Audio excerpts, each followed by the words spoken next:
అందరికీ నమస్తే. సో పొద్దున్న నుంచి తిరుపతి ప్రసాదం గురించి నేను మాట్లాడిన వీడియో, నేను మాట్లాడిన మాటలు చాలా మందికి తప్పుగా అనిపిస్తున్నాయి. సో ఎక్స్ప్లెనేషన్ ఇచ్చే ముందే ఆ మాటలకు ఎవరన్నా హట్ అయి ఉంటే డెఫినెట్గా సారీ చెప్తున్నాను. అండ్ నన్ను రెగ్యులర్గా ఫాలో అయ్యేటోళ్ళకు నాకు వెంకటేశ్వర స్వామి ఎంత ఇష్టమో తెలుసు. యూట్యూబ్లో, ఇన్స్టాగ్రామ్లో 3 నెలలు 4 నెలల సంది శనివారాల వ్రతాల గురించి, వాటి డీటెయిల్స్ గురించి నేను చెప్తూనే ఉన్నా.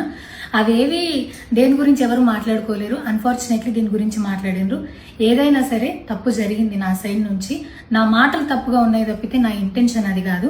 మేము రిచ్ అని అన్నది 10,000 L1 క్యూ లైన్లో నిలబడ్డప్పుడు, పొద్దున ప్రసాదం తీసుకునేటప్పుడు కాస్ట్లీ లైన్లో నిలబడ్డమని ఆ ఉద్దేశంతో అన్నాను. ఏం జరిగినా సరే ఇప్పుడు నేను ఏది ఇచ్చినా మీకు ఎక్స్ప్లెనేషన్ లాగానే అనిపిస్తుంది తప్పితే నేను తప్పు ఒప్పుకున్నట్టు మీకు అనిపించదు. అందుకోసం నేను దాని గురించి ఎక్స్ప్లెనేషన్ కూడా ఇస్తలేను. తప్పైతే నా సైడ్ నుంచి జరిగింది అండ్ నా తమ్ముడు సోను తరపు నుంచి కూడా జరిగింది. తను అవైలబుల్లో లేడు. తన తరపున, నా తరపున అందరికీ సారీ చెప్తున్నా. సో నా ఇంట్లో వెంకటేశ్వర స్వామి, నా చేతి మీద వెంకటేశ్వర స్వామి, అన్నిటికన్నా ముఖ్యంగా జీవితంలో నాకు అత్యంత విలువైంది నా బిడ్డ. నా బిడ్డను కూడా వెంకటేశ్వర స్వామి ఇచ్చిండు.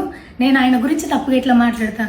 అస్సలు ఆయన గురించి తప్పుగా మాట్లాడా. ఆయన గురించే కాదు, నన్ను రెగ్యులర్గా ఫాలో అయ్యేటోళ్లకు నేను అన్ని మతాల దేవులను మొక్కుతా, అందరి దేవులను మొక్కుతా. అందులో వెంకటేశ్వర స్వామి నా జీవితాన్ని మార్చిండు. ఈ రోజు నేను అనుభవించే ఏది కూడా ఆయన దయలేకపోతే కాదు. అట్లాంటిది ఆయన గురించి నేను ఎందుకు మాట్లాడతా? అయినా సరే తెలుసో తెలకో పొరపాటు మాటలు అయితే నా నోటి నుంచి, మా తమ్ముడు నోటి నుంచి వచ్చినాయి. దానికి డెఫినెట్గా సారీ అడుగుతున్నా.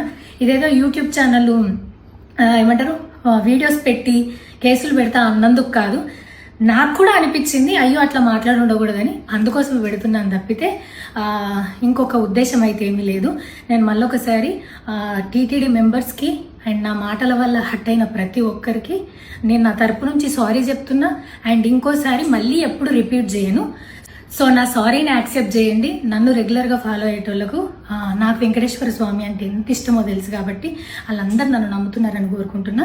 మళ్ళొకసారి ఎక్స్ప్లెనేషన్ కాదు, సారీ చెప్పినంత మాత్రాన తప్పు ఒప్పైపోతుందని కూడా కాదు. బట్ నేను చేయగలిగింది ఇది ఒక్కటే కాబట్టి మళ్ళొకసారి అందరికీ సారీ. అండ్ డెఫినెట్గా ఐ ప్రామిస్ ఇంకోసారి ఇది రిపీట్ అవ్వదు. Thank you.